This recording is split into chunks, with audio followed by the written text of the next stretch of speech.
Hey guys, on this week's podcast, we talk about harvesting sustainable proteins from the wild. We recount a little about the pursuit, then touch on preparations and recipes. There is a lot of talk around cooking in this one. That's right, Pat. Listening to this one on an empty stomach might not be the best idea. With that said, if you have recipes of your own that you want to send along, feel free to reach out. We might even find a way to mention them in our next episode. And how can you reach out? So glad that you asked. You can always follow us on Instagram and subscribe to the podcast. In addition to sending us a message through social media, subscribing is the best way to make sure you never miss an episode. All right, thanks for giving us a listen, and without further ado, let's get into the episode.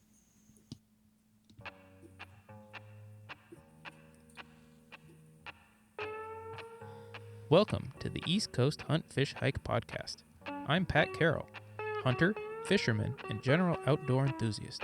Join me and my brother Mike as we share tactics, recount stories, and plan our upcoming outdoor adventures. Welcome to the East Coast Hunt, Fish, Hike podcast, your home for stories and tactics in the woods and on the water.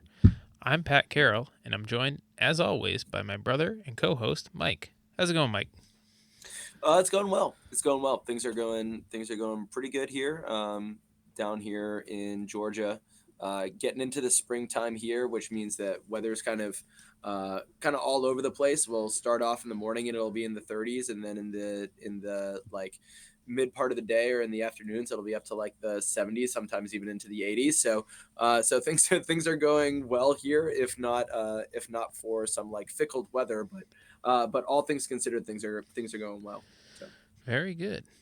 Yeah, today we're going to talk about, harvesting sustainable proteins and kind of bringing that to the plate. So we're going to recount a little bit about the pursuit and then touch on some of the preparations and recipes that we use when we're cooking venison or, wild caught fish and stuff like that. We're going to do a lot of talking about cooking here, so yeah, it should be a good one.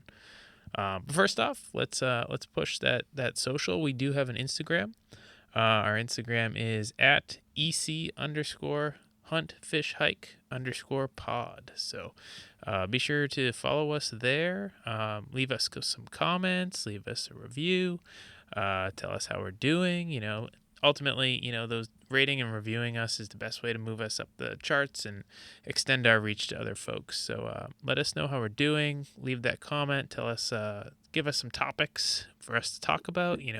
Any of that stuff is super helpful for us to make sure that we're talking about things that you guys want to hear about as well. So definitely reach out in that way. yeah, and I feel like for this episode, that's even more true than for a lot of others, especially as we're going to be sharing kind of some of our recipes and kind of some of our experiences bringing something from the lake or from the woods onto the table. This is where we get to have a little bit of fun interacting with you guys at home. So feel free to hit us up and let us know some of the experiences that you've had in that regard, and some of the tips and tricks that you have in this process of getting some food on the table. I know that I love to cook, and I know Pat, you like to cook too, and um, I really like kind of that aspect of being able to track kind of your catch all the way in the world of fishing, kind of like tracking that catch from the lake all the way up to like the preparation, and then the meal that it ends up being on the table is part of what I really like about outdoor sports. And I'll talk more about that later on, obviously, but we're totally welcome to hear your recipes and your tips and tricks, and some of the things that you guys do throughout that process. So this episode, I feel like more than most, we're definitely welcome for to some of your feedback. So don't be shy with it. We want to hear from you guys. Yeah, absolutely. I mean, as Mike was saying, just being able to source that local protein, that an animal has just been, living out in the wild so close to home, that's just super exciting for me too. Yeah. So Mhm. it's pretty cool. But before we get into that, let's talk a little bit about what we've been doing outside recently. I know for me personally, haven't been able to get out all that much. Weather up here has been pretty chilly. I mean, even we're talking April time frame now up in the New England area, and we're still seeing temperatures in the mornings in the 20s, Oh, geez. which is a bit chilly. Now it does warm up over the course of the day, but ultimately, the amount of time we have to spend outside is not as much as I'd like. But I have been able to get outside a little bit with the kiddos, doing a little bit of scootering, a little bit of biking. My older daughter, my 6-year old, she's big into using her scooter, and she's fast enough now that I can't really keep up with her even while I'm running. So I've taken out my old longboard that I Oh, used gosh. in college, and try and follow her around with that. It helps me keep up, so that's There you helpful, go. for sure. And then also I try and get out in the mornings and do a morning run, which has been cold recently because of the colder temperatures. But it's always good to get outside, get a little bit of fresh air. Yeah, Mike, for what sure. have you been up to outside? So, for us, the weather's been there was a stretch in there where the highs were pretty consistently in like the mid 70s. So we were getting some really nice weather just like a couple of weeks ago. Now we're in a little bit of, I'm not even going to call it a cold stretch, because I mean the highs are still getting up pretty into like the low 70s, I think. But the lows in the mornings, we're driving into work, we're driving into to drop the kiddos off at their kind of like on campus daycare center, and the lows are still in like the high 30s. I mean, it was like 38 degrees the other day kind of driving in. So the lows are low and the highs are high, Hmm. and it's kind of like everything in between. But over the course of like since our last episode, I was able to take one of my personal days, and Nice. I was able to get out on the lake and do a little bit of fishing, and so I was really excited about that. I had just purchased like online a pretty inexpensive like inflatable kayak, and Nice. so I was looking to see how it is how that was gonna fare on the water. It came with not one but two fins that went underneath it, so I knew that I'd Ooh. have like a little bit of stability, and I was really excited to get it out onto the lake. And I wanted to kind of like use it as a test run to see if I wanted to bring up an inflatable lake up to, or an inflatable kayak up to the lake this summer, or if I wanted to, instead bring up like my bigger kayak and then maybe buy something a little bit smaller, closer to home that I could fit inside the Hmm. car versus on top of the car. So I've been having all these thoughts. I'm still having all these thoughts. In fact, I'm even further from like landing on a solution in that regard than I was when I started this. But I was able to bring the inflatable kayak up to Lake Lanier a couple of Mondays ago. I took my day off of work and I got up there early enough. I was happy enough with how early I had gotten up there. I was able to leave probably a little bit before 7 o'clock or so, so like 6:50 or so, and I was able to get out towards the water. I made pretty good time, so I was there well before 8 o'clock. Now I'm Nice. not there. I'm not there at sunrise as I kind of would have liked to be, but I was there. But there was a lot of cloud cover, and at first the weather was kind of like holding off, so it was overcast and probably in like the low 50s or Hmm. so. It's like temperature's okay, like cloud cover's okay. I was really excited. Got that kayak like pumped up within a matter of like 4 minutes. I got the fins on, I got my paddles ready to go. I got it down to the water, got out on the water, and I was trolling out to that plateau. I know I've talked about it a lot. It's in a visible spot from where I park my car when I go up to Lake Lanier, and there wasn't anybody there, so I was so excited to get out to my spot. Anyways, I get there and I don't get 10 casts in before I end up throwing that line, and I felt it as I was casting uh, catch on the back of the inflatable kayak. And Oh so no.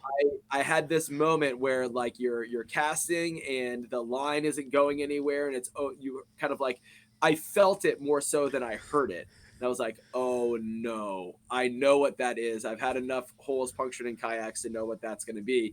And so I was able to kind of like get my line out, and I was like, okay, well, maybe it's not too bad. Maybe the kayak's still going to be okay. And so I didn't hear that piff noise or anything like that. And so I still kept like casting a little bit more, maybe like 10, 15 more casts. And then I start to feel underneath my left arm that it was starting to get a little bit lower than my right arm Oh was. no. And so I'm unbalanced here as I'm paddling. And there's only one reason why that would be the case in this 3-chamber kayak that I've inflated, where there's one on the left, one on the right, and one underneath me for my left arm to be lower than my right. And it's because I had punctured a hole in the kayak. Hmm. And so I still kept fishing for a little bit. I was like, I've got enough air underneath me and under my arm, until about maybe 5-10 minutes later. I mean, that thing was down on the bottom chamber. It was, I mean, it was like as it was as loose as can be. This compartment was. And so now, like, my kayak, if you want to call it that at this point, is like tipping from one side to the other. And so I'm off balance as I'm trying to like paddle my way back to the shore and see what it is that's happened here. I was thinking optimistically, because I'll just be honest with you. I ended up puncturing a hole when I was casting. I mean, quite obviously. But I was thinking to myself, like, well, maybe I just didn't seal off like the Boston valve enough, and so I was losing air through one of the valves. Nope, no, I punctured a hole when I was casting the damn thing. So that was a moment of like severe frustration for me. So Oh, for I sure. ended up just like leaving the kayak there, and I got in the car, and there's a Walmart that is it's less than 10 minutes from where it is that I put in Hmm. at this kind of like state park. And so I was like, you know what? I'll see if I can find something for less than like $20, and I'll see if I can buy like a patch kit that I might be able to use on this thing and get this thing patched up. And even as I'm doing it, I was sending a text to my wife as I was in the parking lot of this Walmart, being like, punctured a hole in the kayak. I'm devastated. Probably just going to go back and make my way to the driving range or something like that.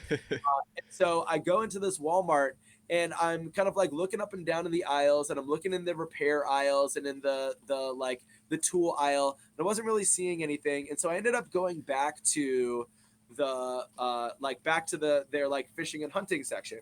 And when I did, I saw that they had a series of like inflatable like pool toys. And I started to think to myself, well, I have my paddle, and so if I can find something that's big enough that I might be able to use. And then I went to like the boating section, and they had a couple of like really small, like, I don't want to call them rafts. This is an insult to rafts. But they were like inflatables. Hmm. And so I was looking for like a repair kit that might have been like 20, $25 or so.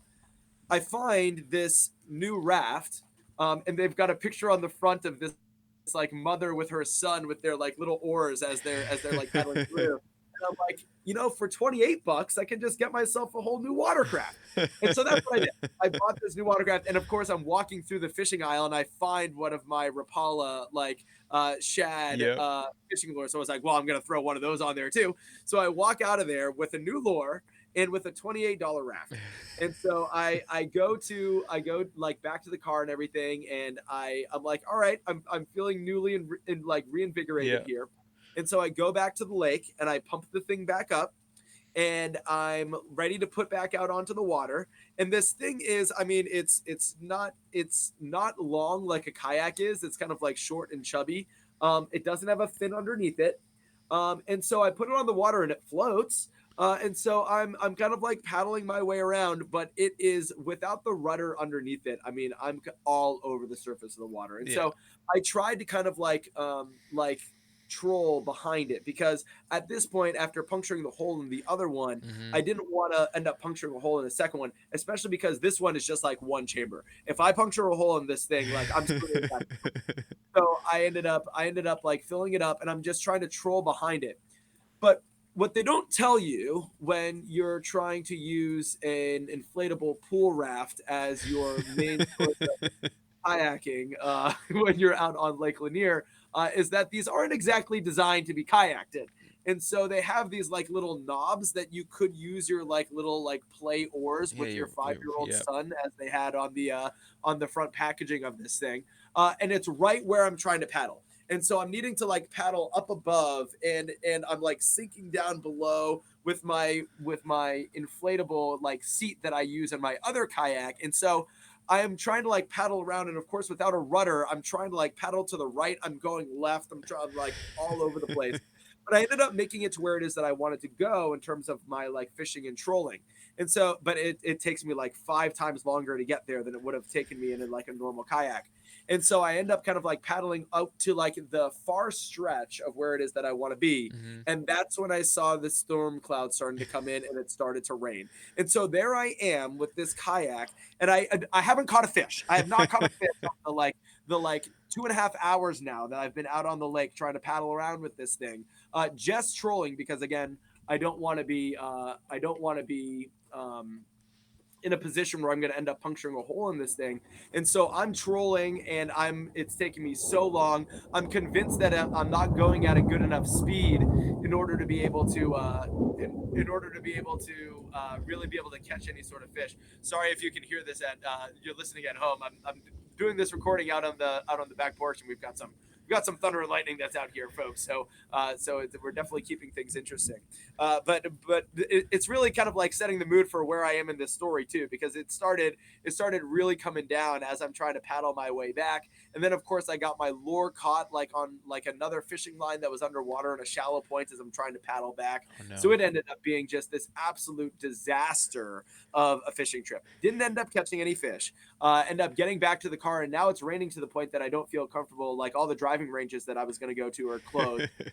So like it ended up being ended up going and planning on doing a little bit of writing. Went to the cafe that's at like the Whole Foods that I do some writing at, and I ended up getting some food that ended up giving me a stomach ache. And Oh so no. the storm really ended up coming, and they had like a state of emergency that was being called, so I ended up needing to like abandon ship there, and ended up making my way home. So it really ended up being this like whole big fiasco of like a fishing trip.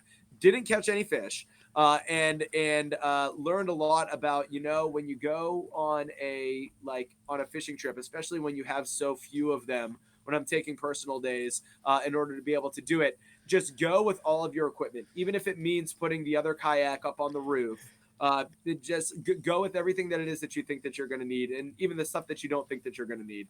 Because I wish that I had just brought my best equipment. I have like a beautiful like 8 foot, 9 foot like plastic composite kayak that was sitting in my garage as I'm out here with a $28 pool raft out on Lake Lanier that doesn't have rudder. So honestly, I learned from it. I should have just brought the kayak up, but yeah, there I was. I'm on like inflatable kayak now, number like 6 or 7. Like I have to learn my lesson to stop buying these kayaks online and just buy something a little bit more sustainable. But I mean, the price is right, but I mean, it's just not worth it. So Yeah, I there guess you go. I feel like so often, Pat, you're the one that's doing so much more of like the recent outdoor endeavors, and so there's my contribution to the outdoor endeavors. wow. Yeah, well, that's certainly a story on determination if I've ever Yes. heard one. It's unfortunate that you weren't able to catch a fish, or your day didn't turn out the way you were hoping it would, but certainly got a good story out of it. So that's Yeah, good. for sure. And I mean, as far as those inflatable kayaks go, I feel like you just kind of look at them wrong, and they'll get like a little Yep. hole in them, Mhm. So it's like Yep. at some point, I think you just bite the bullet. You get the hard one, and you just kind Yeah. of go from there. Yeah, and Even that's though the it's a worst part of pain it, to Pat, get is I it. have the plastic I one, I know. have the composite one, it was sitting in my garage. Yeah. I was just too lazy to put the thing Well, up there you on go. my See, roof. now you just got to get something that makes it a little easier to get it out there, right? Yeah. Either a roof rack or something in Yeah. the inside that'll help you be able to get it out there a Yeah. little bit easier. But hey, we live and we learn, right? Yeah. Exactly. But Yep. hey, let's get into what we were originally going to talk about here, Yep. which was a little Mhm. bit of field to table, lake to table chatting here. So I figured we could start off first, kind of almost with a post hunt. We did a pretty good recap of the the good old wheelbarrow buck story in the last Yes, yes. episode. So I figured we could kind of pick up from there and kind of go from there. So yes, last episode we talked about how I got that deer, and that took us like 3 hours or so to get it out of the woods. But this time, we I wanted to talk a little bit about what happened, immediately after the shot, as well as what I did in order to take care of the game and make sure that it was nice and clean, and did everything in the best interest in order to keep that meat tasting good. Because there are a few things that you can do in order to make sure that meat is tasting good. So, um, just as far as once we took the shot, we went blood trail that got to the deer, and then it was time to start gutting it. And that was something that I really don't have a whole ton of experience in. I was happy to have my dad with me as well to help me out with that, because obviously he has a lot more experience with that. But like the main things that you want to be concerned about when you're gutting is not nicking any of like the vital things that could kind of leak over your meat, right? So Yeah, things like your bladder, your intestines, those are things you want to kind of keep intact. Otherwise, what's going to happen is it's going to spill over your meat, and it's going to cause it to spoil, right? So those are kind of major things. And then yeah, I mean those are kind of the two major things, and from there, it's relatively straightforward process of cutting out the innards and trying to keep those out, and then leaving you with the meat to kind of to drag out of there. But yeah, no, that I mean that was basically the gutting that out. We did a pretty good job, relatively straightforward. I was obviously kind of new to me, but with this particular deer, when I shot it, most of the blood actually stayed inside the deer. It didn't actually leave, which was kind of interesting to me, because just where the shot was, it was kind of upper portion of the body, probably like mid to upper half, and which basically just meant that the deer kind of like filled up with its own blood. So when I was gutting them out, basically my hands were in like a pool of blood, which was kind of crazy, a little bit more challenging to find the right things to cut out yeah, and stuff like that, right?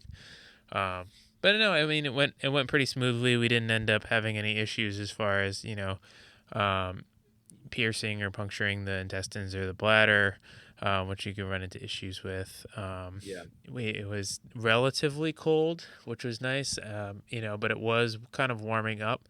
I know, like mhm, the day that we were hunting, it was probably in its like 50s, 60s, which is relatively warm for the time.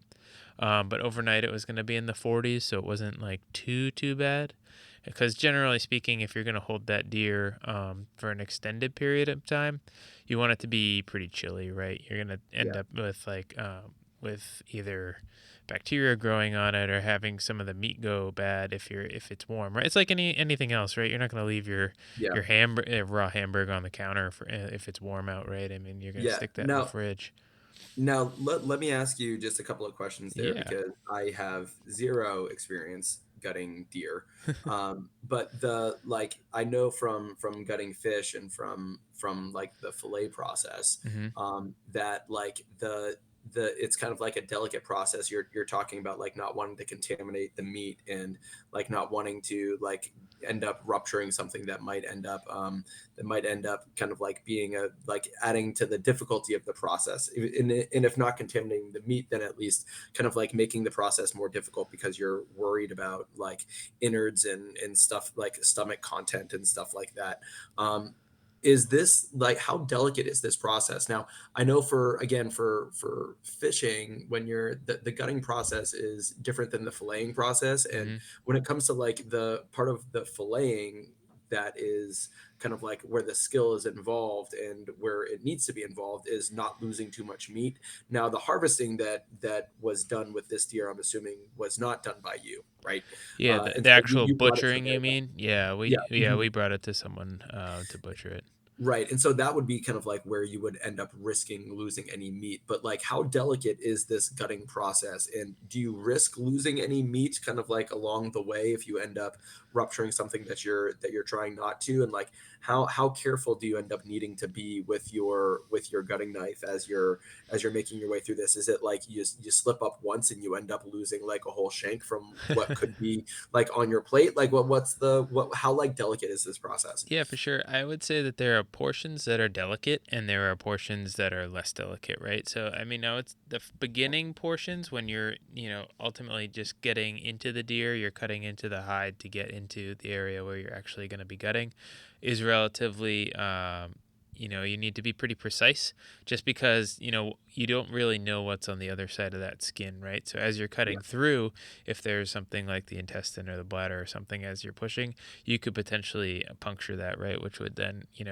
spoil, a portion of that meat, right? Um, but the rest of it's relatively, there's not a whole lot of delicateness that you need, right? I mean, you have to kind of reach up and get to the esophagus and take care of that, and you gotta, I mean, there's a mhm, lot of parts that are less than gentle yeah, as far as this process is concerned. It's really just if you're working around anything that would be like waste, right? So it'd be yeah, like the bladder or the intestines. Really, you want to be really careful just not to puncture any of that, in order to keep that meat nice and clean, basically. yeah, That's no, that those makes are the sense. kind of the big things. And then, yeah, once you get the guts out, generally speaking, most folks will tell you you want to get the deer cooled off as quick as possible. Would be ideal. So I mean, ultimately, it wasn't super warm, so it wasn't a major problem for us. But if it was, like, let's say it was going to be 80 degrees or something like that, right? What some people do, get like ice packs, or like Yeah, not ice packs, but like bags of ice, and basically stuff the inside of the deer with ice to try yeah, and cool down that meat as quickly as possible. Basically the same idea, right? The colder you can get it, the longer it'll take for things to start spoiling, right? yeah, So that's the idea. mhm, Um, but it was going to be like in the 40s overnight, so it wasn't really too bad. We ended up bringing it to Pop-Pop's house, our grandfather's house, and hanging him overnight, and then contacting the butcher from there to see if he had any fridge space. So a lot of the butchers around, around this area are like kind of local guys. They have like walk-in fridges, but ultimately, if their fridge is full, they may not be able to take your deer, right? yeah, So luckily, there was a guy who was a few miles down the road, so we let the deer hang overnight, and then brought it to him the following day, to do the butchering, which was great. He was a nice guy. Took care of that on a Friday afternoon. And we came. I think we came back a couple days later, and it was all chopped up. Had the had the rack ready to go. We had asked him to just cut the rack off. We could handle the rest of that. So that was great. Um, yeah, there's a lot of kind of debate about like aging venison. Some people what they'll do is they'll basically, when you kill the deer, they'll basically like hang it for a week. And oh, wow, yeah, okay, and the evidently it makes it taste very good. Better flavor with that. mhm, But the thing is you need to be able to have it in a really like well temperature controlled environment, and oh, for sure, and a yeah, good humidity control as well, right? It's the same as, like, think of like when you get um like aged ribeye at a restaurant, right? It's kind of right. the same deal, right? You're aging it. It's kind of breaking down some of the proteins there, making it a little bit more tender, a little bit more palatable as well. So Now, as it's aging, has it been seasoned or anything, or is this just generally kind of like speaking, no. I meat? mean, a lot of Okay, folks will really just age them, just as they are. Sometimes with the skin off, because it'll make the temperature a little bit more consistent for the whole deer. okay, But I mean, I don't have a lot of experience as far as aging venison. This is yeah, really just what I've heard from other folks. And then when we were talking to the butcher, I asked them to basically keep all the large roasts, like debone them, but like keep them as large roasts, and then everything that you couldn't have as like a large roast, grind it into burger. which is great. I mean, because that like we loved using it in that way, and well, as we move along here, I'll talk about some of the ways that I like to cook that and eat that. But that was awesome. I think we ended up getting like 60 to 70 pounds of meat from this deer. So I mean, Oh, which is always wow. yeah, which is like a sizable portion. I would say probably 30 pounds or so worth of roasts that were like between 3 and 5 pounds each, and then the rest of it like hamburg. And Wow. and the tenderloins as well. There's only like four loins and two tenderloins. So like I mean ultimately it's just how they're cut, but Hmm. yeah, because the tenderloins go all the way around. So ultimately the deer only has two, but Yeah. they're big, so they get cut into four. And so Um, then once you have this meat, did you end up just like putting it in the freezer? Like I think that you've got like a deep freezer, right? Yeah, we have a So we did have a you chest freezer. When we got the meat, it was originally wrapped in your standard your butcher like paper or butcher whatever. paper? Yeah, Yeah. yeah, yeah. Which is good. That'll last. You'll get a solid 6 months out of that without an issue.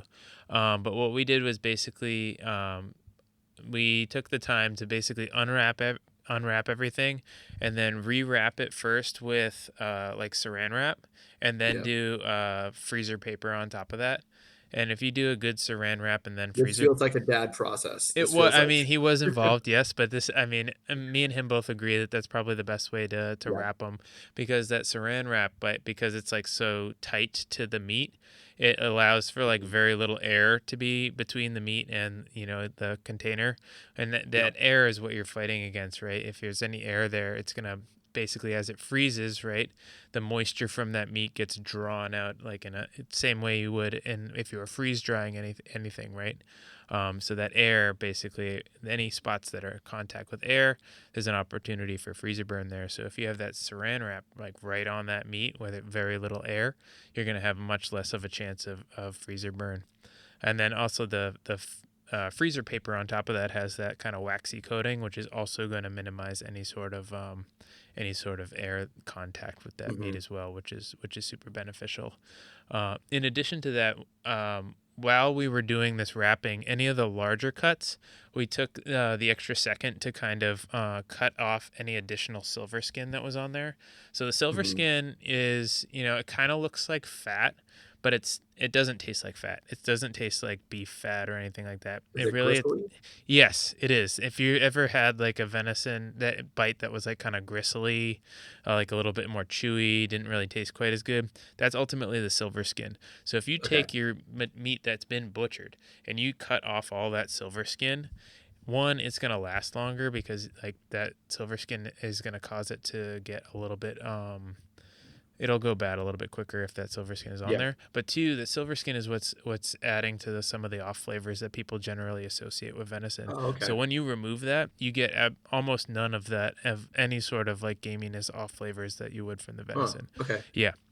So that we did that as well when we were wrapping these up again, which was super beneficial, both for the longevity of the meat, but also for And like also the the taste. taste exactly. Yeah. So that was super cool. But yeah, ultimately we packaged these back up, threw them in the chest freezer, and we're good to go. We ended up. It took about a year. We ate most of it in about a year. There were a few packages that were left after the year, but we that we Okay. kind of saved for the most part. But yeah, we were worked through that.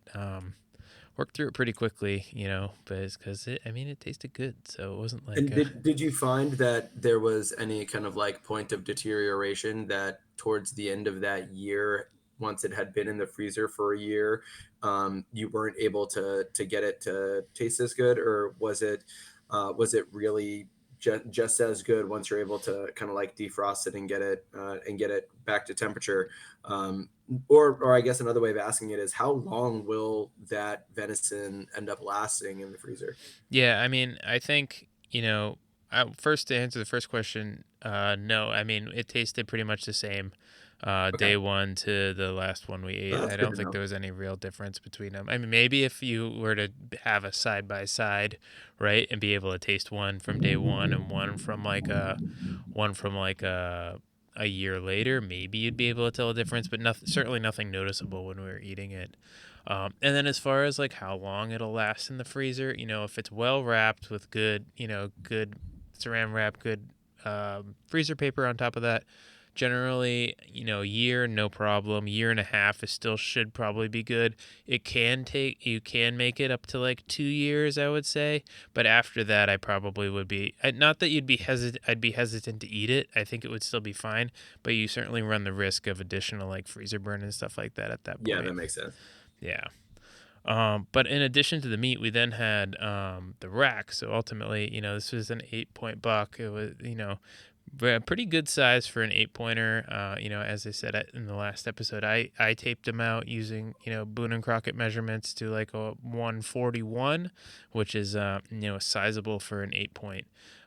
So I definitely did want to keep that rack, as a memento. But I've never dealt with a deer rack before. So, generally what you do, right? I got this back from the butcher, and he just chopped off basically the top part of the skull. So it was still like, it's got deer Yeah. hide and stuff like that all over it on the top. So, generally speaking, there's a couple of different ways that you can handle that to get it back to like a, white skull cap basically, right? You can do something like, there's different chemicals that you can use to basically break down the skin, hair, Hmm. fiber, fat, stuff like that.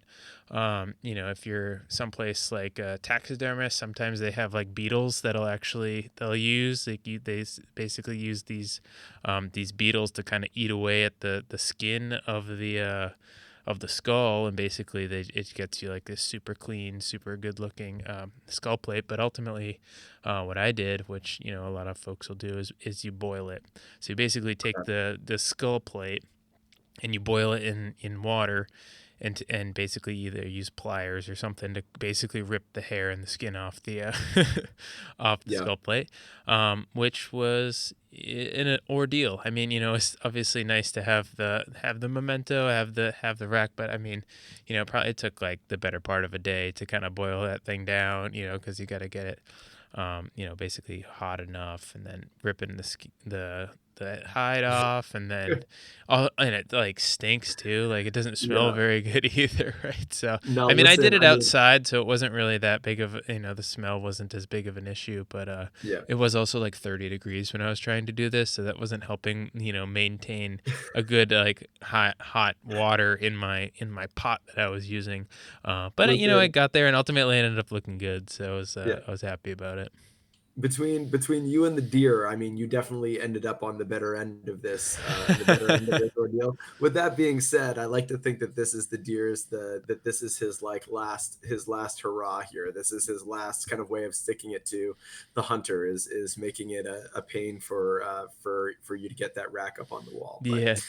But no, that's really interesting. That there's a lot that goes into that process. And it's, I mean, you go into the cabins and stuff and you see those racks up on the wall, or I mean, our family hunting cabin up in Pennsylvania, and you see all the racks that are up on those walls, and you kind of realize that every one of them has a story behind it, and then Mhm. also every one of them has that care that ends up needing to be taken in order to get it from point A, on the alive deer, Yep. to point B, which is kind of like up on the wall, So it's kind of like it's a process, Yeah. It's Oh definitely no, a process. it absolutely is a process. But it's exciting in its own way, and you get to do it when you get that deer. So that's Yeah. always exciting as well. But tasting that meat, it was probably some. I don't know how much of it is the fact that this is the first deer venison that I've eaten was from a deer that I had killed, right? Right. So part of it's probably that. But I would say that it was probably the best venison that I've eaten.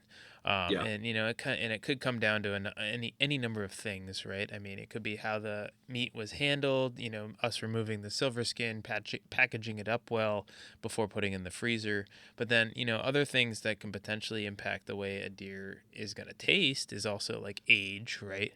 So like an older deer, generally speaking, is usually not going to taste as good as a younger deer. Kind of Okay. same idea as like cows, right? Your veal is your like tender, your tender cuts versus your other meats quite aren't quite as tender, right? Something else that can sometimes impact the deer is kind of the time of the year. So if it's like during the rut and these deer are hopped up on hormones, basically, that Yeah. can also impact how these deer taste. They can taste a little off sometimes, and similar to that, stress level. So if a deer is like super stressed or super um, scared, sometimes that can impact how they're tasting. I mean, ultimately it just goes back to body chemistry, right? Like a deer that's stressed or a deer that's hopped up on the rut, there's a lot of different chemicals that are going on through that deer than there would be if it was just kind of relaxed and hanging out there. Yeah. And then the last thing is, what they eat. So a deer that's, kind of like they say, right, you are what you eat. Well, a deer that's eaten on corn or, other grains from like a farm next door is going to taste different than a deer that's munching on like wood stems trying to survive the winter, right? So ultimately, a lot of that plays in, but the deer, what I would say was the best venison that I've had. So I'm um, sitting over here thinking about like the mash bill in like a whiskey or in like a bourbon, and how like it's made up of like different amounts of like percentages of corn and rye, and like the same kind of thing is going on with this deer, right? I mean, it's gonna end up tasting based off of a lot of what it is that it's eating, and the percentages of things that are a little bit on the sweeter side. I mean, it all ends up kind of like making its way, as you're saying, it's all biology, it's all chemistry, and so it's going to end up making its way into the deer. So Yeah, no, it's just no, for sure. it's just And I mean, one thing that I'm curious about, I mean, I've had deer from Pennsylvania, I've had deer from Massachusetts. I haven't had deer from any other places. Is there like a regional, like, do they taste different from different regions? Is super like a interesting. deer Yeah. from, let's say, Wisconsin or Iowa, is that going to taste different than a deer from New England? I don't know, but I I mean, think they would. I'd be I think eager that to they would. They try, would right? have to, if it's going to be based off of kind of like their diet and what it is that they're eating, and kind of their stress level, right? If you're thinking about these like the different areas that are hunted more or less Hmm. than others, I mean, all those things are going to end up playing a factor into it. So it's as much as we could have like a venison tasting, just like we'd have a Oh whiskey yeah. tasting, and I think that it would be. I think that you'd be able to tell the difference. Yeah, we just got to get a few deer from a few different locations, and then we can do that. I feel like Yeah, that'd be a there great you idea. go. Great. But yeah, I mean, aside from that, I mean, Mike, I know you have a lot of experience with fish. Gutting fish, filleting fish. Why don't you talk a little bit about that, and why you love cooking with fish? Yeah, and I like that that's how you started it, Pat, because this is actually like what I really like about outdoor sports, specifically fishing, is the process of being able to catch a fish, gut and fillet the fish, and then being able to kind of like eat that same fish. I mean, we grew up in a household where we were eating a lot of venison, and we'll get into that later on. But the like I love not wasting like a catch, and most often, I mean, 95% of the fishing that it is that I'm doing is just catch and release. But I love that process of being able to kind of like go out fishing and then being able to catch something, and then being able to I often will put it on ice or put it on like salt water to kind of like get it ready for the next day. But that process of being able to go from the catch all the way to the plate is just like so fascinating, and so great to me. And I love to cook. I really do. I do. The major. I mean, my wife cooks a lot as well. Catherine cooks a lot as well. I think I do. I think it's safe to say that I do the majority of the cooking in the house. And I love to cook, and so the fact that I'm able to kind of like get something from the lake, catch it, and then being able to prepare it and cook it is kind of like a sense of pride, but also it's part of why I really like fishing. I also love fish.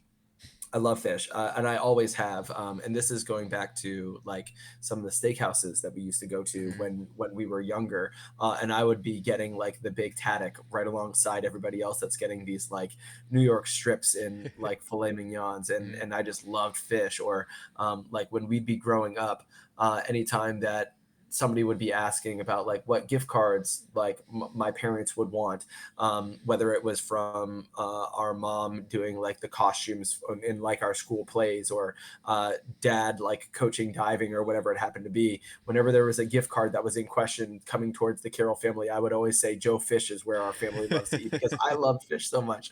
Or even like going to some of like the fancier like restaurants growing up around like Easter time and Christmas time, where I would get swordfish, and I Mm. just love fish.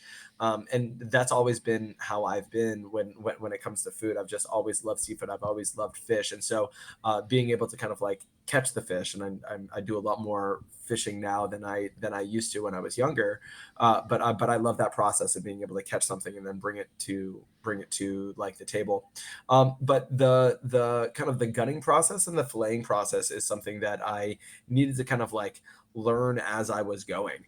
And I have kind of like a process that I follow. The very first time that I ever did it, well, actually, let's take a step back. The first time that I had ever like seen it done actually was when Pat, you and I were fishing out at the pond that's really close to our house.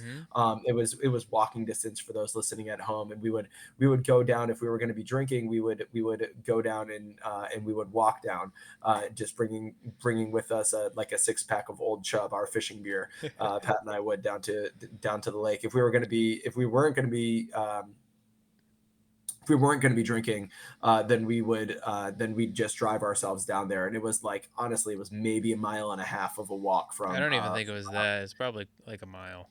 yeah, like somewhere around a mile. But anyways, we had gone fishing, and I had caught a fish, off of like a either like a worm or off of a bobber or like something that I had caught, and we had trouble getting the hook out of its mouth, and so Hmm. we kind of like left it on the hook, like in the water, to try and see if we could like go and get like pliers or something like that in order to be able to get the hook out of the fish's mouth before it died. Well, spoiler alert, the fish died, Yep. and we weren't able to get the hook out, and so we ended up not wanting to waste the fish. We ended up bringing it back, and it was right around eating size. I mean, Hmm.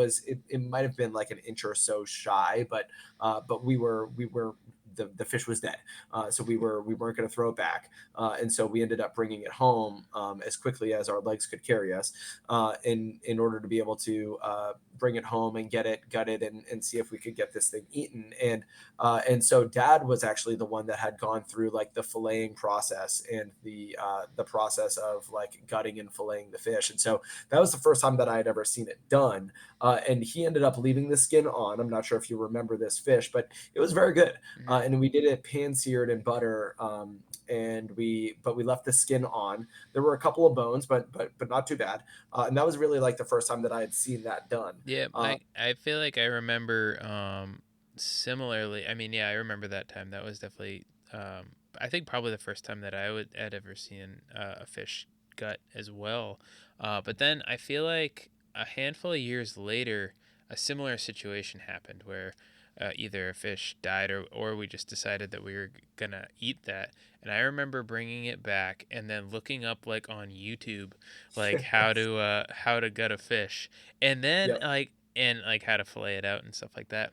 And it was like easier than I thought it was gonna be, which Yeah. was which was kind of fun. But that one was also tasty. That one, I think I did it in my favorite way, or like one of the only ways that I've really cooked um, either largemouth or fish that I've caught, which was in a foil packet on the grill with Yeah. some lemon and pepper and onions, and you Mhm. just basically steam it in a little foil pack, and then I mean that's always delicious. Yeah, yeah, that sounds delicious right now. I could go for that right now. It's 10 o'clock at night, and I Yeah, could go right. for that right now. But yeah, you know, it's funny that you bring up the like the YouTube video, because then like fast forward now at this point, gosh, like 8 or 9 years, and I'm out fishing with my father-in-law out on Lake Kiwi, and we're out night fishing at this point, and uh, Nick, my father-in-law, had caught a spotted bass, and I caught trolling behind the fishing boat a trout in Mm. the middle of Lake Kiwi, and which is rare. It's for the most part spotted bass that you're Hmm. catching. You might end up catching some catfish, but for the most part, you're catching, you might get a largemouth. They're a lot more territorial, so you'll catch them more catching, like casting and retrieving, Mm-hmm. like towards kind of like the edges. But there's a channel that used to run through Kiwi, and Kiwi is it's kind of like a man-made lake, Mm-hmm. and so there were like roads and things that used to kind of like cut right through this valley that Hmm. they ended up like creating this that they ended up creating this lake out of, from the like adjacent lake. Hmm. I think and there's like this big dam that's right by the lake house, and they and as a result, if you're looking on your fish finder, if you're looking on kind of like your topography map as you're fishing, you can see kind of like where these channels are. Well, there's a river channel that used to run through kind of like this valley, Mm-hmm. and so there are still like trout that kind of like Wow. make their way right through, even though there's this big massive lake. There's still this like current of this Oh, like that's crazy. underwater. It's like an underwater river, which is like Wow. fascinating. And we were trolling behind the we were kind of like trolling the like along this little like riverbed, Mm-hmm. and I ended up catching a trout. It's my first time That's ever cool. catching a trout, and so we kept it in the live well in the in the boat, and we brought it back so that we could take some pictures, and I still have that picture of me with that trout. But trout are, they don't like being out of the water. They don't like being out of like the fresh water at all. Mm-hmm. And so like every minute that it was in the live well, it was like slowly dying. And then we took it out of the live well to get the picture, and by the time the picture was done, the trout was dead. And so I'm talking about a matter of like, it was less than like 90 seconds, Oh and wow. this trout what was already dead. That's how quick they go when Mm-hmm. they're out of the water. You got to kind of either be willing to like cook and eat it, Mm-hmm. or just be willing to like toss it back in. The good Uh, news is that trout are a great eating fish. So I mean, really good, right? And so that's actually, it had been a number of years since the experience of bringing that fish back home, and so I hadn't gut or like filleted a fish since then. And so there I was up in the lake house, like pulling up on my phone, how to fillet and how to gut a fish. nice. And so I followed that exact same YouTube video, or one that's some Yep. there's got to be thousands of them on YouTube. But I ended up following a video to kind of teach myself how to gut and fillet a fish, and I was happy with my process, and I kind of like started getting better and better at that Mm-hmm. process. Well, fast forward another couple of years from then, I know I've mentioned on this podcast a lot that we do like at least one like guided fishing tour, or a guided fishing trip a year on Mm-hmm. Lake Hartwell. And when we do, it's always kind of like at the height of the summer, and we go back home to the lake house, and we're responsible for like the fish fry that's going to be that evening. And so I went from kind of like my one or two fish that I did that evening, that night with the trout, and Mm-hmm. I ended up gutting and filleting Nick's spotted bass that night too.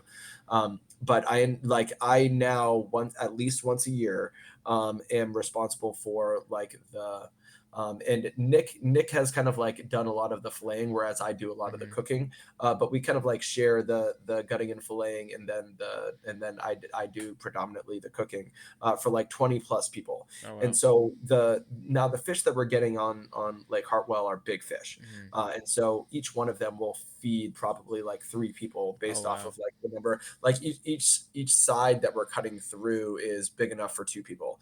And so we're like, especially when with like some potatoes and some like coleslaw and stuff Mm-hmm. like that we're serving with some salad, there's enough, in you could make it feed four. So we're always every year, and I always want more than Nick wants. I always want. I'm just like, Nick, we caught like 35 fish. Let's just take another couple home. Like, I'll gut them, I'll fillet them, but I always want to take a couple more home than Nick ever wants to.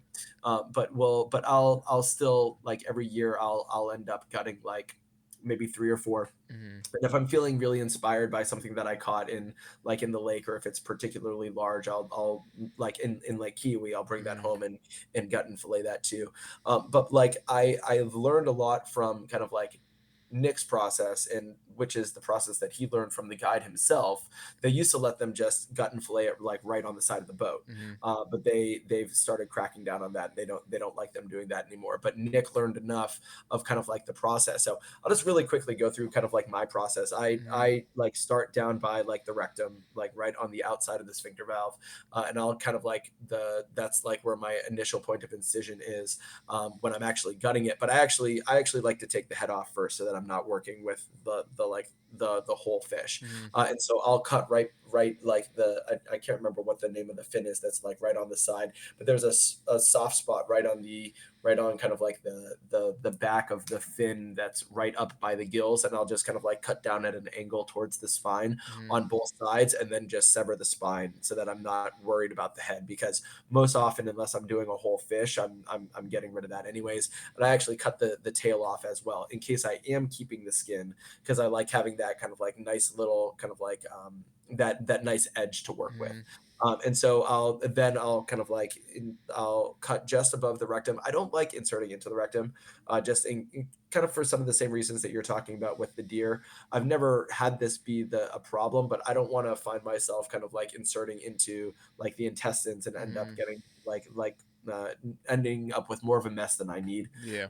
So I'll kind of like cut up a little bit just above it, kind of like closer to the head, and then I cut down kind of like the length of the spine, down until I can start to kind of like feel the rib cage. And my process is you want to get kind of like as close to you want to be like scraping bone as you're doing it. Mm-hmm. Otherwise, if you're not, you're kind of like losing meat.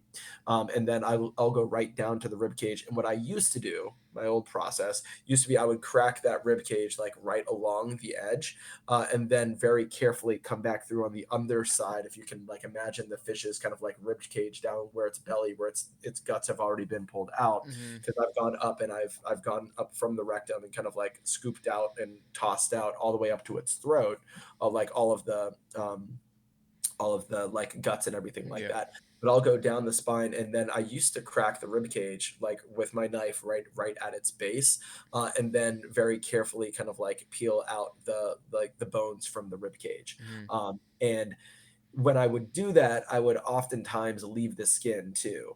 And so I would scale it, because spotted bass, which is what I was mostly doing this with, would have scales on them. So I would scale it decently enough just so that you're not kind of like picking them out of your teeth.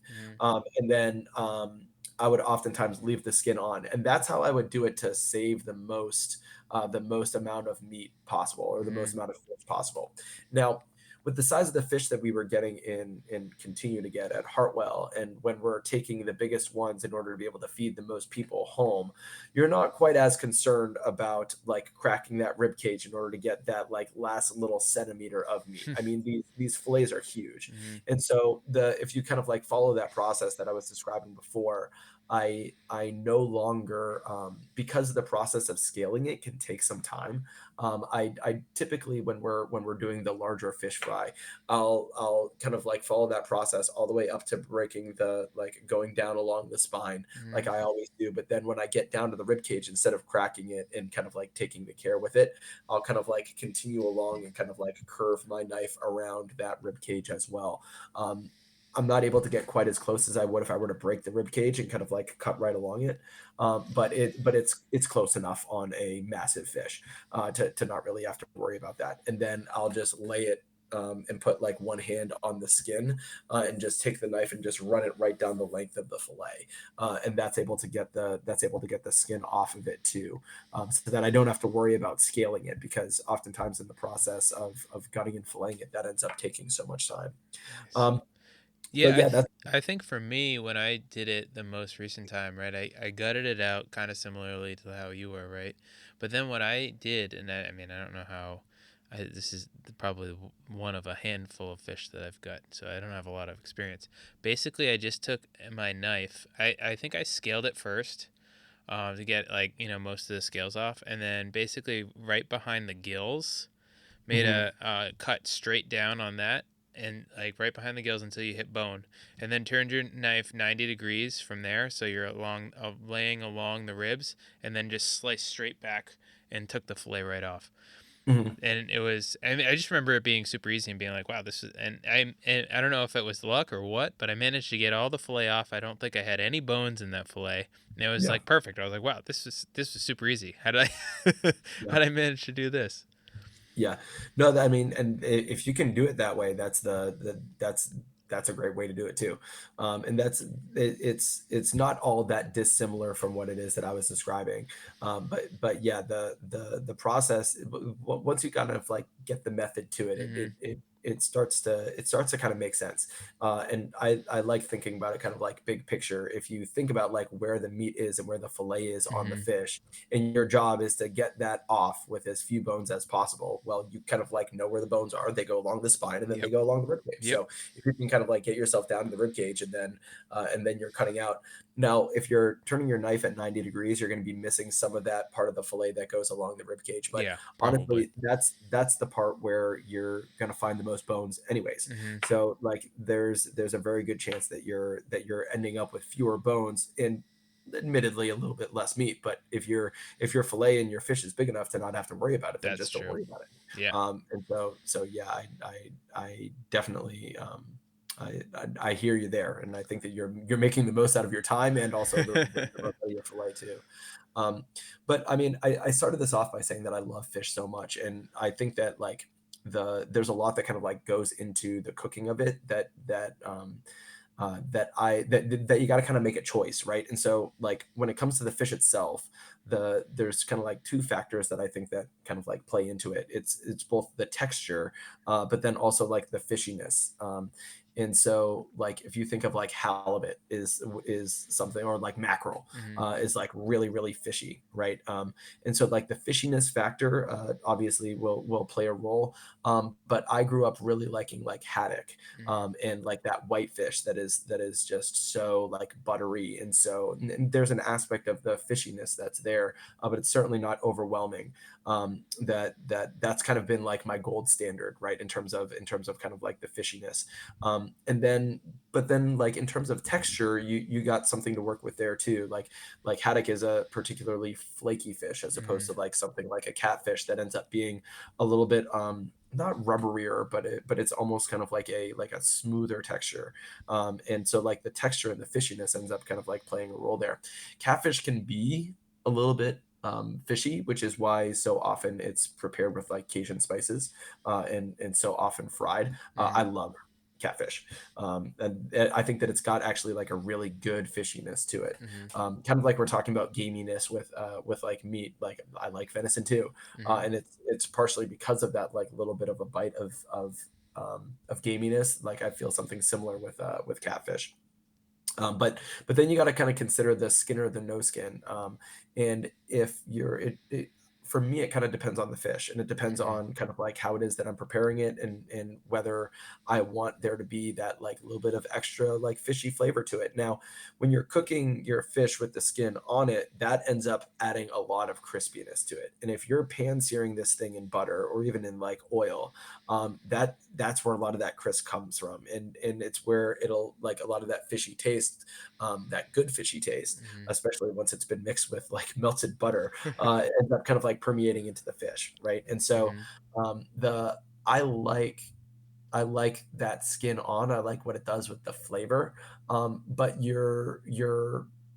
it adjusts the texture. And like you can't necessarily do like a fish fry with a whole bunch of fish for 20 people and leave the skins on, Hmm. right? Because that's going to end up interfering with the batter as you're trying to fry it. So um, oftentimes if I'm pan searing it though, there's nothing like that skin that's on there. So I'll oftentimes try and keep it if I'm just gonna like pan sear it in butter and lemon.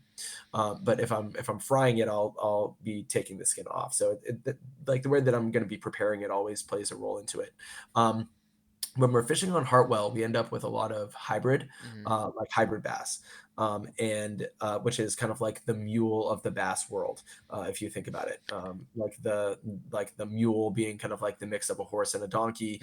Hmm. The hybrid bass is kind of like a similarly is kind of like a bred hybrid fish, and so the hybrid bass does have what's called a bloodline that kind of like goes through the center of the fillet, which is, if you think about like turkey or like dark meat, it's there's nothing wrong with it. It's not unhealthy to eat, but it does give a lot of fishy taste. Mm-hmm. And so if you're thinking about like a haddock, or you're thinking about like cod, or like a whitefish, anything, most things that you would be like, unless you're getting a whole fish, a lot of the things that you'd be getting in a restaurant in terms of like a fillet, or certainly like if you go to the supermarket and you're buying a fillet, that bloodline has been removed from it.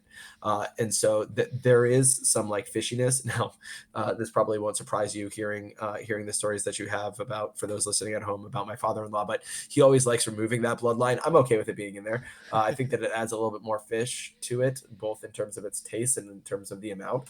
So I'm okay with the bloodline being in there, but oftentimes he'll cut it out. And then in terms of like the actual filleting process, like things to consider, like how careful if I'm going to be doing a fish fry for like kids, I'm going to want to make sure that there's no bones in there, Mm-hmm. right? Just as kind of like that almost like hazard there, right? How long do I have? And then also like how much of this am I trying to fillet? Like how much of this fillet am I trying to retain? If I've caught a 13-inch fish that I wasn't able to get off the hook fast enough on Lake Kiwi, and I'm struggling to get it off the hook, and it ends up dying. So okay, now this is going to be one that I'm going to fillet and eat. I'm going to need to get every last bit of that fillet versus a 19-inch hybrid that I'm Mm-hmm. catching at 19 or 20-inch hybrid that I'm catching at Lake Hartwell.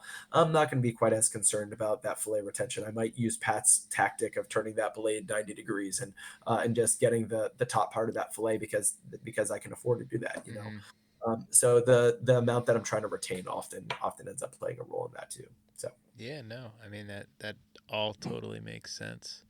Um, so moving on from fish, we'll talk a little bit about venison now. I mean, Mike, you and I both have a pretty extensive history when it comes to venison. yeah, As we've discussed previously, our dad was a hunter growing up, so he always went hunting around that Thanksgiving time frame in Pennsylvania. And more often than not, somebody in the camp would end up with a deer, and we'd end up with some amount of venison coming home. And my parents, trying to make sure that that venison got used. We ended up eating a lot of it growing up as well. The joke within the family was that we didn't the Carroll boys didn't really know what beef tasted like. We'd have a yep, burger at a restaurant and we'd be like, oh, it's so good, and it's because most of the burgers we had growing up were venison burgers that we had at yeah, home, right? hmm So that was, it was a little bit different, but good. I mean, we ate a lot of venison and enjoyed it for the most part. Our grandmother, she grew up in Pennsylvania, and she was one of 13, and ultimately she did a lot of cooking in the house and was said to have over 100 venison recipes. Now, granted, I haven't tasted a lot of these venison recipes, but I do know that she did do a lot of cooking with venison, and I do know that she's an excellent cook. So I mean, I gotta imagine yeah, hmm that they were fantastic. But in our household, generally, what did we have mostly? Right, we had chili, burgers, hmm meatballs. There was a tasty little pepper steak dish, which was yeah, basically like steaks that were like thinly sliced and then cooked up with like peppers and onions in a pan. Um, those are most of the hits when it came to venison within our yeah, family. hmm And then occasionally we would, I think originally we would have some like steaks, like venison steaks, which, to be fair, were not my favorite growing up. I think it no, was mostly how they were prepared. They were cooked a little bit more well than I would have liked, and yeah, ultimately with venison, you really don't want to no. cook them well. But Mike, what is your memories on eating venison growing up? The like the a lot of chili. And there are different dishes that, like, in retrospect, I think that in some ways, like venison can actually kind of enhance them. Like chili, for instance, I think like that gaminess in a venison chili. Mm-hmm. I'll sometimes have like a beef chili now and be like, where's that zip? Mm-hmm. Where's that venison gaminess that's to it, you know? So I think even to this day, I think I like venison chili better than beef chili. I also like a good white chili every now and then, but Mm-hmm. that's we're not talking about that here. But yeah, venison chili certainly. Burgers, meatballs, burgers and meatballs. Again, I think that you got to kind of like leave them a little bit less done than you typically would with beef. And so if you can do that it's very easy to let's just say this, it's very easy to overcook venison meatballs. It's very easy to overcook a venison cheeseburger, and that was a lot of what it was that we were that we were eating. But mom still did a good job with it. I mean, I really gotta kind of like tip my cap to her. The burgers and the meatballs, anything that you're doing with the ground beef, um, you can season it enough that it can that it can be really good. And mom's venison chili is really good. Um, um, I don't know, maybe I didn't eat enough for dinner because like all these things are sounding really awesome right now. But like between mom's venison chili and the some of the fish that you were talking about before. But yeah, the old venison recipes were they you can cook venison uh, to be quite good. And I think that we had enough of that growing up to know that it can be cooked quite good. Yeah, Uh, definitely. And we, I think that, especially with in our household, I think a lot of the what was interesting and what I kind of deviated a little bit from when cooking venison after with my deer is that I feel like a lot of growing up we were using the venison in a way that was to like try and mimic beef, right? It's like this yes. is kind of Yeah, like yeah, beef, yeah. so we're gonna cook it like beef. We're gonna make meat like things that are like beef with it. But it's not beef. It doesn't Yeah. taste like beef, and it doesn't have the same properties as beef either. And once you kind of like take on that approach to venison, I feel like that's when you really start seeing like how good of a protein it really is, you know? Yeah. Um, Now, in terms of some of like your methods then for cooking it, if you're saying that it's not going to be cooked like beef, like if you're cooking a venison steak, does that mean that are you going to try and reverse sear it? Are you gonna, in terms of like some of the cooking equipment that you're using, are you putting this out on the grill? Are you doing this in the oven? Are you trying to pan sear it? Now, none of these processes are like unique to cooking beef, but it is still a meat ultimately, right? So there are like in terms of cooking it, there are similarities and there are methods that you can use. So what kind of methods have you found that have been successful, and what kind of like equipment have you used that's been particularly good? yeah, I mean, I think that as far as equipment, I mean, there's really no novel equipment that's going on when you're dealing with venison. But the one thing that you kind of need to remember when you're working with it is that it's super lean. Like 98% lean, right? Like there's like virtually no fat in this. So you got to work with that, right? So for instance, I cook I cook the tenderloin for venison, or like the loins, right? Loins are the bigger ones. Tenderloins would be the little tiny ones. I cook the loins very similarly to how you would cook a tenderloin for pork, right? Very similar size, very similar amount of fat, right? Like pork tenderloin is super lean. So is a venison tenderloin.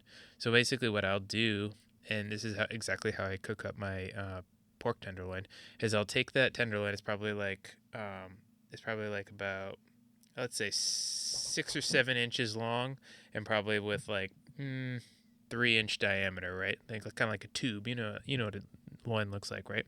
Mhm. And then I'll cut those into like medallions, right? So probably about like 3 inch chunks, and I'll season them with salt. Usually, I'll just do like salt, pepper, paprika is usually what I'll do. Sometimes, if I'm feeling adventurous, I'll throw a little like ancho chili in there, give it a little bit Mhm. of spice. And basically, what I'll do is this is as I said, same as I do with pork. You get your cast iron on on the stove, and you put a bunch of butter in there. You Mhm. sear both sides of those medallions, so like probably just like a minute or two on each side, and then you Mhm. cover it and throw it in the oven, and then you pull them Okay. out when they're at like 150, Mhm. and they're like perfect every time. You got these little medallions of venison that are perfectly cooked, nice like medium rare on the inside, and you know slice into that, and they're just delicious. Okay. Sometimes what I'll do is like I'll pull those off, let them rest, and with the sauce that's still in there, it's like butter and basically The au venison jus. stock. I'll take Yeah. a little bit of red wine, a little bit of like jelly, usually like a Mhm. raspberry jelly, and kind of mix that together, Huh. make like a raspberry reduction sauce. Put that Okay. a little bit of that on top of those venison medallions, and it is fantastic. That's There's not a whole lot better than that. You So know, and you're talking about you're talking about kind of like the done temperature there, like bringing it up to 150, which is kind of it's surprising to me that it is that's probably a little bit more of. I mean, I usually I'm cooking it for the wife and kids. For me, yeah, I will go rarer than that, but I don't want anybody to be squeamish. So yeah, mhm, I'll probably pull them when they're like 145, and then let them kind of rise up yeah, to like that mhm, 150. And usually yeah, for they're sure. not too bad. Yeah, And they tend up being pretty good. But you know, the other thing that I do, especially with working with ground venison, is I try and work some butter into the mhm, grind, right? So I didn't grind this personally, you know, it's already pre-ground. But what I'll generally try and do is, you know, if I'm making meatballs, you know, there's like a pound of meat there, right, in your package. I'll try and add back like up to like 10% in butter weight. So mhm, basically using like a half a stick of butter and either grind it like keep the butter cold and put it on like a cheese grater to get like those little mhm, shreds, which does take a little bit extra time. Or if I'm feeling like I don't have that time, I'll basically dice up that butter into basically small little chunks and work it yeah, into the mix when I'm making burgers and meatballs. And basically that way, right, as adding a fat you're content. adding back Mm, that fat content that happens with like your beef or your pork, right? So it's going to cook a lot similar to that. As your meat is cooking, that butter is melting, and then it's coating all all that venison with that nice butter as well. So that works super. I mean, I did a lot of that with the meatballs and burgers and stuff like that, and it came out super well. yeah, And then you know another thing that I did with my deer is that I took the heart. So it was something that I wanted to do. You know, I feel like it's important to remember that these are animals, right? That are you know ultimately you're taking their life and it is giving you nutrients, right? So I think it's important to kind of remember that I don't know, celebrate the life of that animal, right? So I feel yeah, like it's important to do that, and I try to do that by you know eating the heart. So basically, when I got out that deer, I got it, and you know we were gonna take it to the butcher and everything like that. But I took the heart from the you know after we got it, and I brought it right home and put it in the fridge. And now you know I was a little bit nervous. Yeah, I don't eat a lot of heart. Yeah, I've had you know chicken hearts at the Brazilian barbecue and stuff like mhm, that. But I mean, it's not like it's a common dish that people do a lot of eating. So I was like a little nervous about eating it, what it would taste like and stuff like that. But I marinated it in like a red wine, salt, pepper kind of marinade. And mhm, then basically my plan was to make kind of like a Philly cheesesteak with it. You know, okay, slice it as thin as you can, and then like fry it up in some butter and like throw some cheese on top of it with a little bit mhm, of mayo on a bun and kind of see how it goes. And you know, it was very good. My only misstep on it was I actually added too much butter. Like I pan oh, fried it in butter and then like I added a little bit more oil on top of it while it was cooking, and ultimately it ate a little bit greasy. But mhm, that was like the only thing that was wrong with it. Like it tasted, other than that, it tasted fantastic. You know, probably a slightly different texture, but you know, yeah, it's hard. It's a different, you know, it's a different type of an muscle. So organ, it's gonna, yeah, yeah, exactly. It's gonna have a different texture. So, but that was super cool, and I was happy that I did that. As far as other things that we cooked, I mean, as I said, I cooked a lot of meatballs. Um, different types of meatballs. So I did like some teriyaki meatballs. So you basically make your meatballs. You had some teriyaki sauce, basically delicious. Eat it over rice. Standard meatballs. I made some Swedish meatballs because it was Mm, around mhm. Thanksgiving time. I was like making an Okay, appetizer for for folks. there you go. So yeah, they came out pretty good. I did jerky. So I have a pellet smoker outside, and it can get down to like a nice low temperature. So basically, I took one of those roasts and sliced it like super super thin, and then laid it on like on the grill grate, and then just let the smoker go for like 4 or 5 hours, and that jerky was excellent. I Mhm. marinated it in like soy sauce and spices and stuff like that. It's kind of like a teriyaki style venison jerky, but it was great.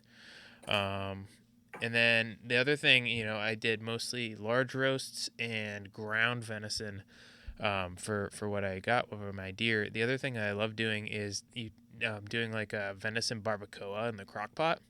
So basically, you take your whole roast and you season it with like Mexican barbacoa type spices. So like your cumin, your paprika, salt, pepper, Mhm. and I'll put it in the crock pot with like a little bit of like beef stock and red wine, and basically cook that until it like shreds. Yeah. And then you put Mhm. that on tacos with a little bit of like what's that cheese? The cojita cheese or whatever. Yeah. The one that Mhm. kind of like crumbles. A little bit of that. A little bit of like some greens, some pico de gallo, and that is just dynamite for venison tacos. Man, that sounds really good, Super and good. And you know what I did one time is like usually I just toss it in the crock pot and let it go, but I also did one where I smoked it first. So I gave it like an hour or mhm. two on the smoker just to pick up that smoke. Then I pulled it into the crock pot, finished it off in there, and that was just excellent. Yeah. Oh gosh, no, that sounds great. And you're talking about like bringing it up to that temperature so that it's ready to pull. Actually, the I've got kind of a similar venison story in just a little bit, but that's kind of surprising to me because typically when I think about doing that, it's for like something like an Italian beef or like a Boston butt to do with pork, Hmm. to get some like pulled pork or like some like shredded beef for like a Hmm. Chicago beef or something like that. But I always feel like that's so dependent on there being like a bigger fat content to it, Hmm. and that fat being able to permeate through the meat in order to be able to get it super tender enough to be able to pull like that. But the crock pot will do a lot of adding into kind of like that moisture, and Hmm. if you've got the stock that you can use with that too, that'll certainly help. But that sounds that out of the ones that you've mentioned, that's the one that I haven't had. It's going to be the one that kind of stands out to me. I've got a couple of while I haven't had the opportunity to be able to like get a deer like you have, Pat. As you're saying, we grew up all around venison, and so my senior year at Boston College. We it was the same year that I had gone on the hunt, and I have so many stories and memories and stuff from that same hunt. But one of our family members, Mark, had actually gotten a deer. There were two deer that were shot like within a couple of minutes of one another, and that's a story for another time. So sorry, I'll tease that one now for a later episode. But there was a deer hauling story that Pat and I were involved in, that year, and but a couple of deer were shot that year, So and so we somehow ended up. our stories all focus around hauling deer out of the woods for whatever Yes. reason. Yeah, yeah, less so about like the majesty and that great moment of actually being able to get the deer, and far more about the grunt work that goes into getting it out of the woods. But anyways, we got some of the venison, and of course I'm in like my college dorm at Boston College, and I had this shipment of like a little bit of like ground venison beef, and so what's any like senior in college going to do? I took some of that Hamburg meat and I seasoned it and I pan seared it in my dorm room stove, like on top of my dorm room stove. And while the equipment might not have been the best, and I had no idea about like any sort of like seasoning or anything like that I was doing. That would all come later on. But the I wish that I could have put it out on a grill. I think that that would have made it a lot Mhm. better, but it was really good. It was really good, this burger that I ended up making. What I did made your some for all my roommates too, and a yeah. lot of them had never had venison before, and they were like, "Oh, yeah, that's pretty good." Not to the point that it's like, "Oh, this is the best burger I've ever had," and I think that they were kind of expecting it to be a little bit more kind of like tasting like beef. Mhm. Um, but they were willing to at least have more if I were to get more venison meat in, and so that kind of was like, "Oh, okay, so I can do this, and it'll come out to something that's edible and that I liked at least." Mhm. So, No, yeah. that's great. Yeah, I was gonna ask what your roommates thought of you just cooking up some venison in the dorm. Yeah. Out of our roommates, I was definitely the one that had kind of like that more of that kind of part of me, the outdoorsman Mhm. and the I think that I was the one that was wearing the flannels and the camo hats when I was in college, and so that was I think that they kind of came to expect it, but they liked the venison, and it was pretty good. Fast forward a number of years from then, this was probably would have been like just before COVID, or nope, it was after COVID. It was after COVID. So probably maybe 3 or 4 years ago. Um, or kind of like right around COVID. Mm. But I had an offset smoker, and I had a friend of mine that had gone on a hunting trip and had venison that he was trying to get to give away, and so he brought to our school on our very last day. So it's like finals, like finishing up. We had this like cookout, and there I am going into the cafeteria into like the freezer that they had, because my former he now teaches at he's teaches in like a professorship program Mhm. as he's getting his doctorate at Georgia State, but he had a full like venison shank leg Wow. that he gave me, and so I had looked up a couple of things. At this point, I've done a lot more cooking, not necessarily with venison, but I've done a Mhm. lot more cooking, and so I kind of figured out how it is that I wanted to do it. I know I wanted to start it off on my offset smoker, and so I scored it and seasoned it, but I didn't wanna I wanted to kind of, like, pay respect to, like, the flavor of the venison. I didn't wanna be, like, masking it entirely. Mhm. And so, this would have been right around when I did no, it was later on that I did a lamb shake, and I kind of, like, used some of this process actually in doing it. But I seasoned it, like salt, pepper, garlic powder, onion powder, but I used some fresh rosemary, and that was really good because it Mm. actually kind of, like, pulled out some of that gaminess, and then I wrapped it in bacon before I smoked it. Well, Uh, you needed to add more fat to it. I mean, that makes yeah. perfect sense, right? I mean, Mhm. that's great. Yeah, so, and so I did, I wrapped it in bacon, and then I put it out on the smoker for probably, like, 4 hours, and I let that thing kind of, like, smoke and slowly come up to temperature.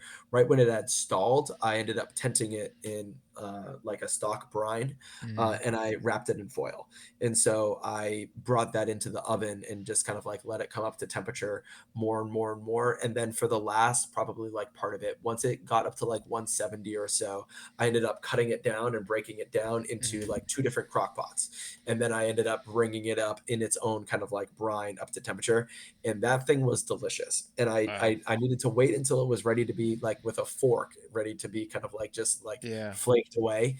And it was delicious. The I had this vision in my mind pulling it off of the smoker of like cutting into it, like right through that crispy bacon.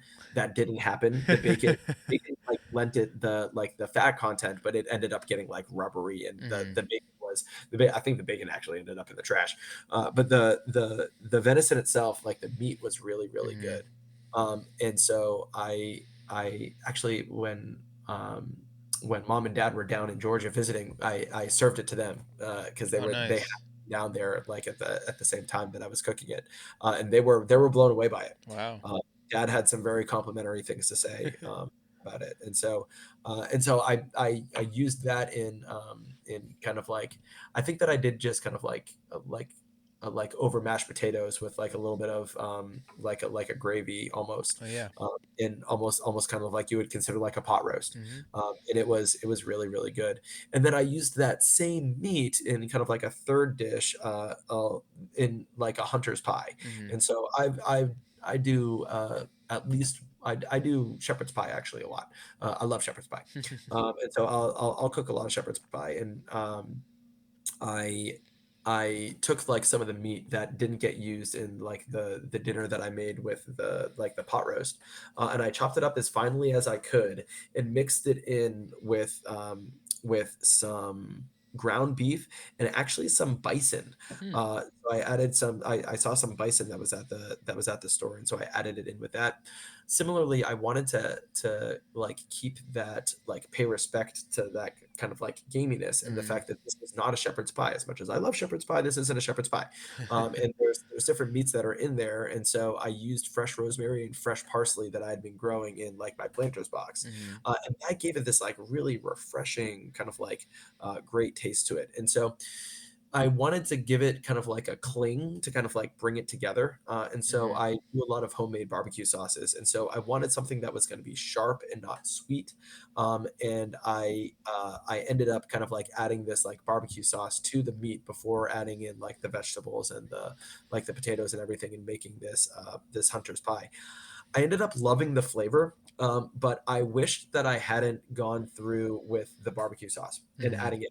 I thought that I was gonna need it because the meat was so gamey, and Right. I thought that I was gonna need like a little bit of that like flavor to it. And even in my attempts to keep that sauce like on the sharper side rather than the sweeter side, I think that the consistency was changed by the sauce that I ended up using. Mhm. And so like while that's all well and good if everything's been ground and you're working with just sheer ground like ground meat Mhm. that all have the same consistency.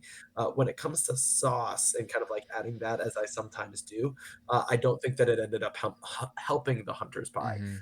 And so I think that it kind of let it down a little bit there. But the flavor was really good, and so I'd be interested to kind of like try out some ground venison with some like ground beef or even some ground bison or some ground lamb, and kind of making that again.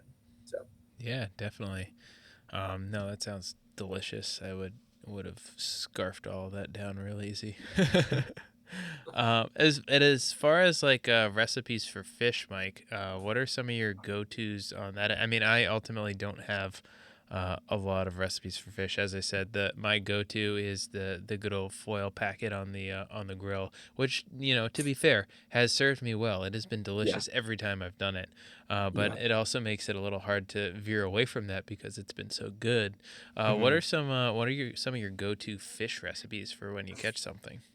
Yeah, so for me, I mean, and this goes for like the gutting and filleting and everything too, just like getting it on ice as quickly as possible, regardless of how it is that I'm going to be preparing it. Like always keeps things like so much tighter and so much neater when it comes to like the gutting and the filleting. Mm-hmm.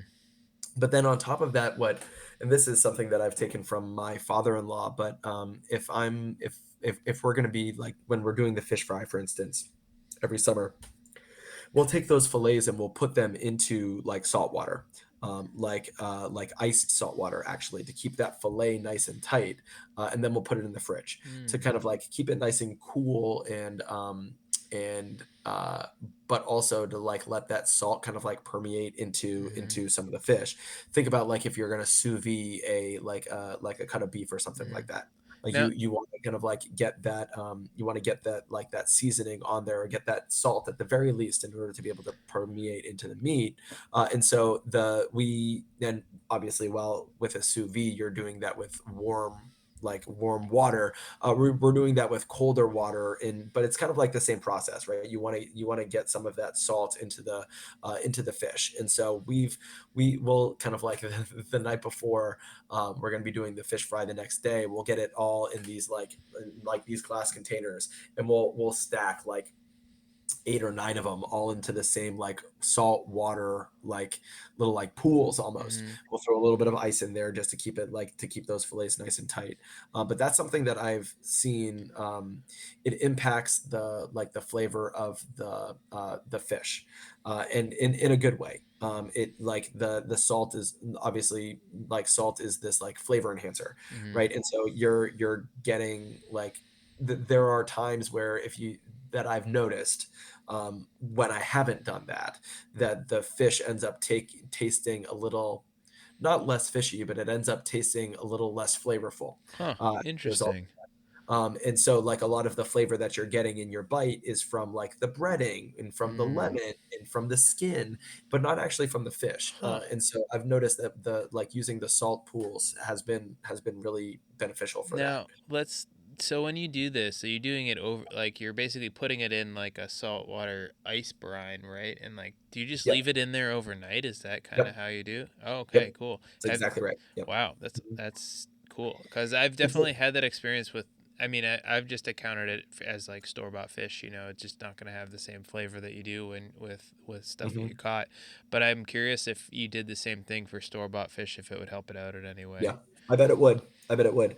It's kind of like the same with any meat, right? You want to Mhm. get that marinade on there for as kind of like as early as possible Yeah. to be able to permeate into that meat. And so I've definitely found that that's been helpful. And so yeah, so we'll do that the night before. But then when it comes to actually like preparing the fish fry, um, I I do something a little bit different than like let's imagine that you're making like a chicken parm, right? Mhm. Oftentimes you'll kind of like beat the egg, and then you'll go from the egg, like the egg wash, into the flour, and then back into the egg wash in order to kind of like create those, in order to kind of like create that breading that you'll Mhm. then put into the breadcrumbs. Well, what I've found, especially when kind of like cooking for a bunch of people, is that I like to actually flavor my batter, and so what I'll do is I'll take that egg and I'll mix in some milk, or when I know that I'm going to be cooking for Catherine, it'll be lactate instead of milk. But I'll kind of like get that like egg and milk kind of like mixed together, and then I'll put the flour right into that mix, and I'll like mix it up until I can get it to be roughly the consistency of like pancake batter. Hmm. That's kind of like what it is that I'm looking for, Mhm. and then I'll season that batter. And so I'll put my salt and pepper and garlic powder and onion powder and a Okay. little bit of paprika, and I won't do the lemon. I leave the lemon for kind of like the pan, but I'll get that like pancake batter consistency. Mhm. You can't see it at home, but I'm doing air quotes here, to kind of like be ready to be able to put the fillet dipped in. And so I'll dip it into this kind of like pancake batter consistency and like let it kind of like drip out. Mhm. And now it's got the egg, the milk, the batter, the seasoning, Mhm. and then I'll kind of like lay it on both sides into. I'll get like plates and I'll lay them out with breadcrumbs, and I use just like original, like I don't like the, is it like the panko breadcrumbs? I'm Mhm. not a huge fan of those, but like I'll actually mix. This is so like so niche and so strange of me to do, but like I think that the Italian seasoning breadcrumbs are a little too seasoned for my Mhm. fish, and the original are not quite seasoned enough. So what I'll do is I'll get a container of each and I'll mix them together, that's what I'll end up doing for like my fish fry. And so I'll mix together like the original kind of like standard breadcrumbs with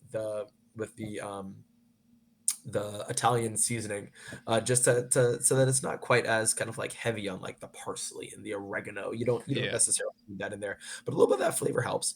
I'll put that, like pan sear it, or actually no, I'll use oil, and I like using vegetable oil.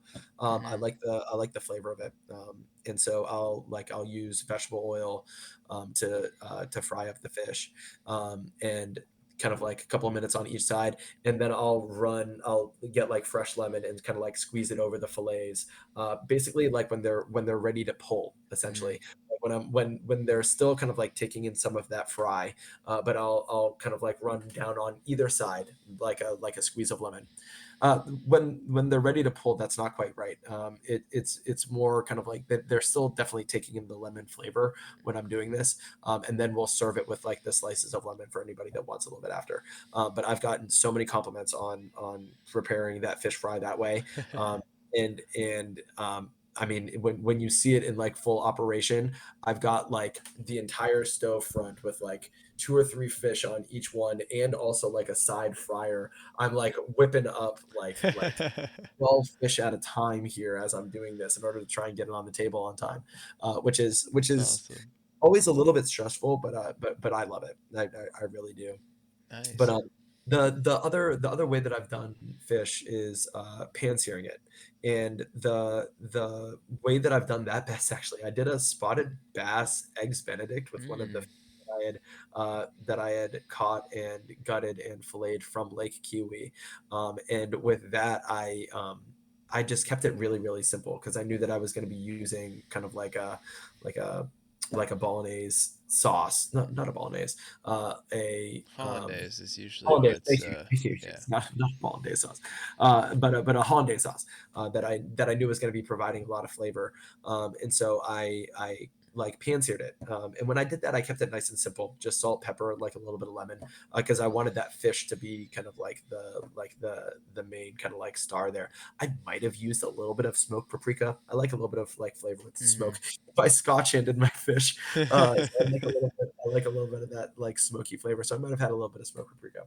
But that spotted bass eggs Benedict, I still have a picture of it. It was really really good, and it was like one of the most unique dishes that I made, and I loved it because I caught it like the day before, and Mhm. so I was able to kind of like get it like onto the table and didn't waste the fish. I was able to make it into this really delicious meal. But then you're talking about like grilling with these tents, and I've done some like grilling with fish as well. If you don't tent it and you don't use foil to be able to keep that moisture in, I find that the grill sometimes can dry things out. Mhm. And so I've done that with salmon, just using some like salt, pepper, some smoked paprika, a little bit of garlic powder, onion powder, even like lemon pepper sauce. Now down in Atlanta, we kind of like pride ourselves in our lemon pepper. Really? I didn't know that. Yeah, a little bit of like lemon pepper wings in Atlanta are like a huge, huge Oh thing. wow. And so like a little bit of lemon pepper seasoning can kind of like go a long way there too. But that's more on spotted bass to grill more so than like salmon. Salmon you can really keep it simple. It's the that pink fish is like if you can just get it up to temperature with like butter and lemon, you don't need anything else. It's Mhm. so good. Um, but the like grilling, I have found that and maybe it was just because I left it on too long, but I've done spotted bass kind of like grilled, and it ends up getting kind of like dry and almost rubbery if you don't tent it Mhm. the way that you're talking about. And I've done it with salmon though, and I have used a tenting method, or I've at least used like foil and like butter in order to kind of like baste it, Mhm. um, kind of like keep it nice and moist. But man, this podcast is making me hungry. All this is so good. But the two things that I haven't done with fish that I want to do, I was gonna do this with one of the with the a fish that I caught before, and it ended up not staying as long as I wanted it to, and I didn't feel comfortable eating it. Mhm. Is doing a whole fish and doing a smoked fish. Hmm. And so I wanna smoke a fish. I want to smoke a whole fish, and kind of like you're talking about, Pat, to like keep the lemon and like the slices of lemon like Mhm. inside the interior of the fish, and put it out on my offset smoker and just wait as long as it takes in order to get that thing to come up to be able to come up to temperature. I think I had a spotted bass that was of like the right size that I had actually even like done all of this for up at the lake. Mhm. I had gutted it. I didn't fillet it. I left it like whole fish. I had like the cavity that was on the Right. inside. Like had even like sliced up the lemons and everything, and it sat in the fridge too long, and I just didn't Oh have the courage to be no. able to bring it out and do the smoke on it. But those are like the two things that I want to do. I want to smoke it and I want to do a whole fish. Now, when I do that, bones are a concern when you're Mhm. doing a whole fish, and so it would need to be something that like was just my meal, which having two kids is like Never that's the kind of hard to case. do. Yeah, it's never the case. But yeah, so that's kind of like my aspirations moving forward for recipes with fish. So Nice. No, that's awesome. I did one fish on other than the tent. This was a while back, but I actually used like a cedar plank and then did that mhm. on the grill, which actually did end up coming out pretty good. I don't remember a whole lot about it. I just remember there's two things I remember. One, I remember the fish tasted pretty good, and two, I remember that the cedar planks got so seared that you couldn't use them again, Yep, which I didn't I did realize the that, exact same thing, and I Pat. didn't I've realize done that the that exact was a same thing. thing until I did it. So, which I think is Mhm. relatively normal, but at the time I didn't realize that. So, Yep. Mhm. which was a bit of a disappointment. But the fish was Yep. good, so ultimately it kind of worked out Yep. pretty okay Mhm. there. But yeah, no, I think we talked a lot about food here, and Yep. I am hungry, even though it Yeah. is 11 o'clock at night at this point. Yep. But that's okay, because I think we got some really good conversation about Yeah. food and pulling this stuff out of the lake and out of the woods, and got some good recipes. And I'm definitely gonna take that overnight saltwater brine for fish Yeah. and put Hmm. that to use. I might even do it tomorrow because I think we're gonna cook some fish tomorrow. I might even Yep. do it tomorrow because that Hmm. sounds like it might work out pretty good. But before we sign off, any last thoughts, Mike? No, no. Tomorrow I've taken another personal day to possibly go out fishing tomorrow. And so as I'm sitting here, and now if you were listening carefully, you might have heard I've since moved inside, but there was a thunderstorm that was going on. So I'm hoping that the weather holds off. I might end up finding myself at like a coffee shop just doing a little bit of writing instead. But weather dependent, I might be able to get back out there tomorrow and be able to get out on the lake. I don't anticipate like pulling much off unless something goes awry and I'm not able to get something off the hook. I'm not planning on bringing anything home to be able to cook, but this has been an awesome conversation, and it's making me want to get back out there on the lake to be able to kind of partake in some more of this outdoor sports that we both love so much. Yeah, no, absolutely. I'm looking forward to the weather getting a little bit warmer up here so we can get into the woods, do some hiking, get on the lake, do some fishing. Hopefully, the spring and the summer months get a little warmer and we'll be able to get to do some of that. Um, Yeah, but yeah, for now, we chatted. It was a pretty good conversation. So I think we're gonna call it for now. But until next time, get outside, have some fun out there.